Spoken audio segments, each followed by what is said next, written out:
Now before we start, I just want you to know that although they probably should, Shannons don't pay me in any way to talk about their auction cars. But they do give me some of their valuable time, for which I'm grateful. Now, the Winter Online Timed Auction is coming up this month, and I've just sold a car and got 25 grand burning a hole in my pocket. I know their offerings are always handpicked and always interesting. What's more, I know prices have come back a bit from the COVID peak, so let's go shopping. Holy smoke, hello. Hey Stuart, how you going? Here's the story. Yes. 30 grand, okay. That's about 25 to 35, that's the budget. That's the budget, all right. Look, we've got plenty of variety in that budget, that sort of price range at the moment, Stu. And that's one of the beauties of our auctions, I think, is that there's something for everyone, always. So why don't we do a little tour, have a look around and see what we can find. It doesn't have to be the last word in performance, but just something you can love.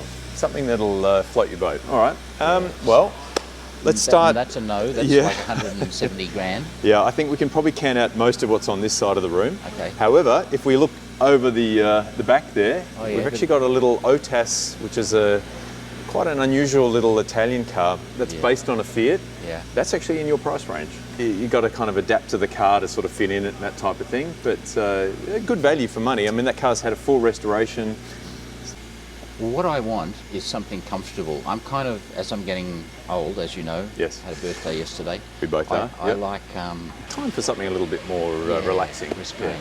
All right, well, let's do a little bit of a wander around. Sure. We might just point out a few things on the way, though, that fall into the price range. Starting with this, a bit of a barn find. It's been sitting in a garage for a long, long time. Yeah. It was actually done up by our vendor and her father way back in the 1980s, and they've had it since the 70s, so yeah, been in the family for a long, long time. Yeah. When they did the car up, lots and lots of modifications that you wouldn't typically do to a Cooper when you're restoring one these days. It's all about originality now. Yep. Back then, Dad wanted the daughter to be safe, so they put seat belts in, changed the seats out for a more safe design with the headrests. I saw that. It's got the later Leyland seats. Lots of that sort of stuff was done, but the fundamentals are all there, and that's the beauty of this car, is that, you know, the shell is a Cooper shell. We've checked the numbers on it. Yep. The motors are correct, 1275. Yeah, I had one exactly like it. It's a 1969 Cooper S. Yeah, exactly. 1275. Yes. Yeah, a bit of a roughie. Yep. I mean, can open it up if the doors are open. Yes, it is. Any Cooper S is worth real money, and if it's a genuine one with the proper the proper numbers, motor. and they're worth saving now. Oh, the later Leyland seats. Later seats. You've got centre console. You've got the wooden dash. No, these were all done afterwards. They just had basically the centre console there, but all that extra timber has all been. It's funny. A lot of them had it. Yeah. No, a lot of people like doing that. You know, people would buy a basic little Mini and upgrade it with all that stuff. But not mad about this, I'm afraid. No, that'd have to go. Definitely have to go. Oh well, it was a fixer-upper, and it's a genuine Cooper S. So genuine Cooper S. That's all it takes. Yeah, we've crunched the numbers, and it's all good. But sometimes you should never meet your heroes. And I did drive one of them not so long ago, and I was horrified. The ergonomics and the safety were just too scary to think about. Yeah, they were fantastic in their day because you could just drive around any sort of an issue, but maybe nowadays you kind of get a bit overwhelmed. No Mini. All right, we'll leave that one alone. What Probably counts out the Morris Minor for much the same reason, but that certainly falls into your price range. From one end of the spectrum to the other, we've got the Mark 6 Bentley, which in its day would have been, you know, for the well-to-do gentlemen. What's that worth? Well, we've got 25 to 35, so again, your budget is a bit scary for me though. And well and truly covered by that. Yeah, they're a good size in a way for a Bentley. They're actually not the biggest thing in the world. Yeah, I know what you're thinking. You're just daunted by the enormous maintenance cost if something goes wrong, but wow. I'll skip the Starion, that's not my style. I was about to say, that's another one. This is a sleeper. This is a 2003 Audi RS6, so it's the first generation Audi RS6 that they built. Very few of them delivered here, I think. There were only 9 estates or wagons, as they were known here, sold in Australia, so rare as the proverbial rocking horse, and really well looked after. It's showing just under 170,000 Ks. A lot of carbon there. Is that carbon standard? I couldn't answer that. It looks different to this carbon. And in terms of bang for your buck, you just can't go wrong. I mean, I think it's about 450 horsepower, 4.2 twin turbo V8, drives like a Ferrari or a Lamborghini of the day, and sits right in your price range, 25 to 35 estimate with no reserve, so it could be yours. Wow. Onwards and upwards. Oh, yeah. So probably... I'll skip the American stuff. That's going to be too dear for me anyway. Skip that. We've got another car that might fall into your range here. This is a Mercedes 350 SL. So it's the very first version of the R107 SL that was so popular in the 70s and 80s. This one's a 1974, so it's a relatively early car. Needs a little bit of love, but it's also had a lot of money spent on it. So you can see inside it's had the interior reupholstered, and quite a bit of other work's been done on the car, so it presents well. It does indeed. That's a beautiful job. Yeah, we've got a guide of $20,000 to $30,000 on it, and again, no reserve. 20 to 30 seems to be the magic number in terms of getting value for money. Yeah, Performance cars. it's a bit of a sweet spot in terms of what people can afford at the moment. And these Mercedes are fantastic. I mean, in terms of reliability, getting parts, maintenance, they're just easy cars to work on, to own. They're a fun car just to take out on the weekend. The top down, and then in winter you just put the roof on, still use it all winter long. It's the right colour too. Yeah, lovely light metallic blue. It's a nice colour combination. And they've really become very popular in the last couple of years. We've seen a huge amount of interest towards the R107s. I think as the Pagodas and the older 190 SLs have just got out of most people's reach. Yeah. These have started to sort of take the place of the SL you can afford. Do you know what I can see? What's that? A fixer-upper Aston. Ah, yes. Let's go and have a look at that. Is that? But they're way too dear. Not in this case. No, this one still falls in roughly in the price range we've discussed. Ooh. And roughly, for the brave, as we get closer, roughly is the word that comes to mind. For the brave at heart, this is a bit of a challenge. But you know what? Having had a really good look at this car, for mine, I think if I was to buy it, I wouldn't restore it.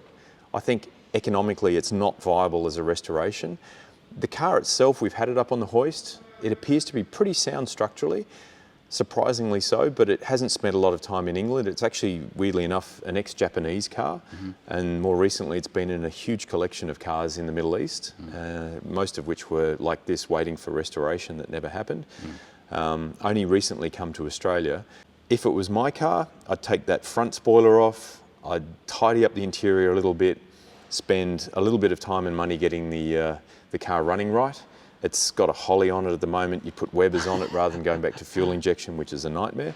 And just get it so that it's drivable, usable, but leave it as a slightly rough example. That way you haven't overcapitalised and you can have the Aston V8 you've always wanted, for a pretty modest outlay. Typically these cars are selling for, $200,000-300,000 when they're nicely restored. But, this one's priced correctly for what it is. $2,000. Perhaps a little more than that. We'd be very disappointed, but I think it'll sell somewhere around the range that we've quoted. Wow. Huge amount of car for the money. Again, you just won't find an Aston V8 like this advertised in Australia for a price like that. There are 3 cars over here that really appeal to me. So yes, and we've conveniently parked them all in a nice line for you. So why don't we start with the oldest one? Yes. I don't think it's on too many people's radar. I think you have to see the car to really put it on the radar and actually appreciate how good the car is. And to be honest, a lot of people have come in asking the question, what is this thing? We've never heard of a Borgward. It's pretty uncommon for Shannons to get them coming to auction. It's been several years since we had an Isabella Coupe like this, and there are not many of them, although they did sell reasonably well in Australia. This one was brought to Sydney by Bill Buckle Motors. Yeah, back in the day. But not many have survived, and certainly not many in this kind of condition. This was an old restoration. Shannons has actually seen this car before. We had it, I think 7 or so years back when we sold it to the current owner. And it was in much the same condition as it is today. We understand it was restored back in the 1990s, but the car's got that kind of lovely sort of patina that you get with cars that have mellowed over the years. The paint has settled down a little bit. And the smell? It's got that smell, a little bit of wear on the leather, but it's just the right amount. Everything looks like it's just been used the right amount. Can we take it for a drive? I think we should take it for a drive. Sure. And then moving along, we have... This is the one I'm actually... The one you wanted to see? I actually wanted... If I hadn't bought a car yesterday... Yep. Look at the channel. There's a review. Our most popular review is of a Citroen DS23 Palace. And we drove it. And it's reawakened for me. My dad had one, a Palace. Now this isn't a Palace; it's a D Super. Doesn't matter. It's still got. It's just as good. It's a Citroen D, yeah. And they're a fantastic car. I think in the way that this isn't on people's radar, the Citroens really are. I mean, most people see this as an iconic classic car. You know, It staggered me how much interest it's had, and polarises people. People go, it's the ugliest thing. Yeah. It's a horrible cockroach. I've never Yes. nothing. And other people go, it's by far the most beautiful car ever made. Yeah, and it's crazy to think that that design, the basic D, was introduced 4 years before this was built, and you just can't fathom what that would have looked like on the roads in the mid-50s. It must have been an extraordinary sight to see them driving around, and they replaced the tractions, of course, which still look like a pre-war car essentially. Yeah, that's the choke. Yep. Yay! There it is, roaring into life. I'll go down and film the suspension.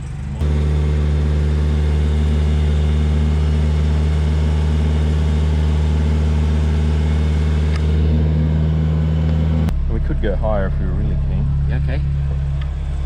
Whoa! What a car! 1955, but this one's 1974, so they'd already been making them 20 years when this one came out. Yeah. And you know what? Their sales continue to improve.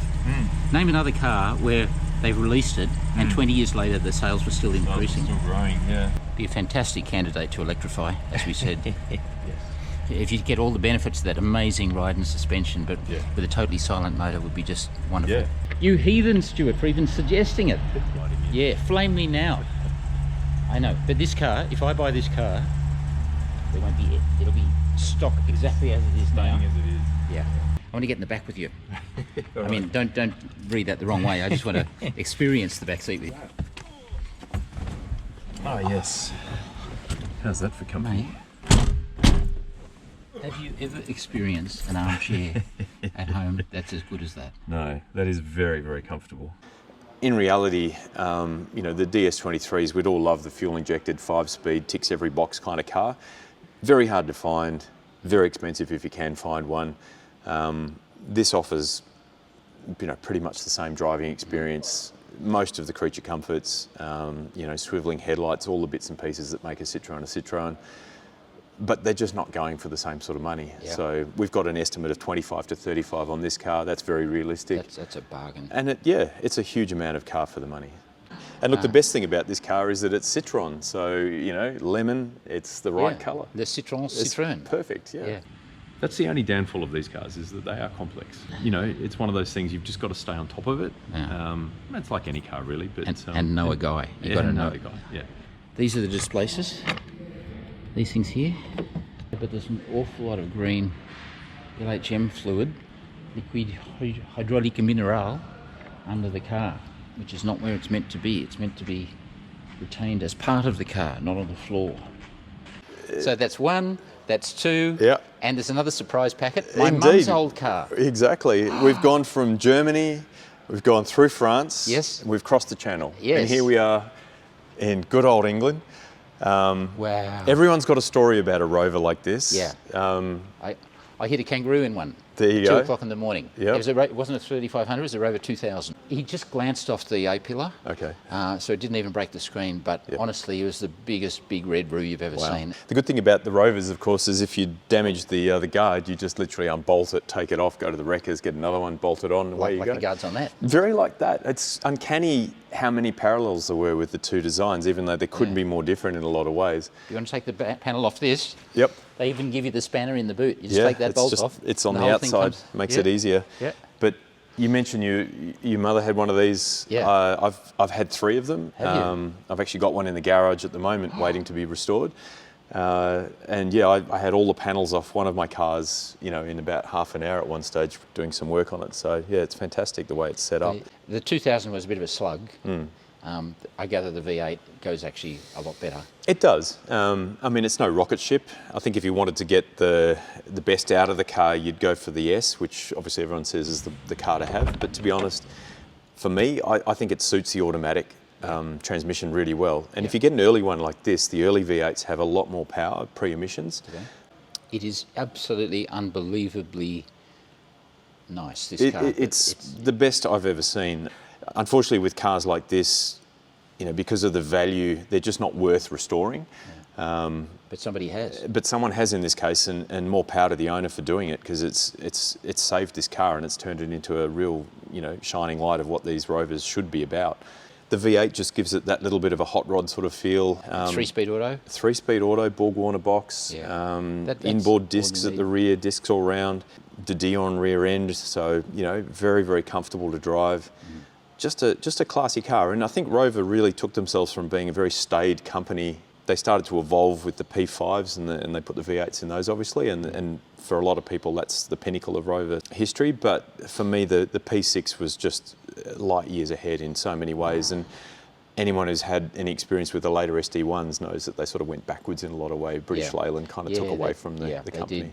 Built like a Meccano set, you know, everything is just beautifully finished. I mean, obviously I'm waxing lyrical because I'm an owner, but I think this is just a special car, and you won't see many P6s in this kind of condition.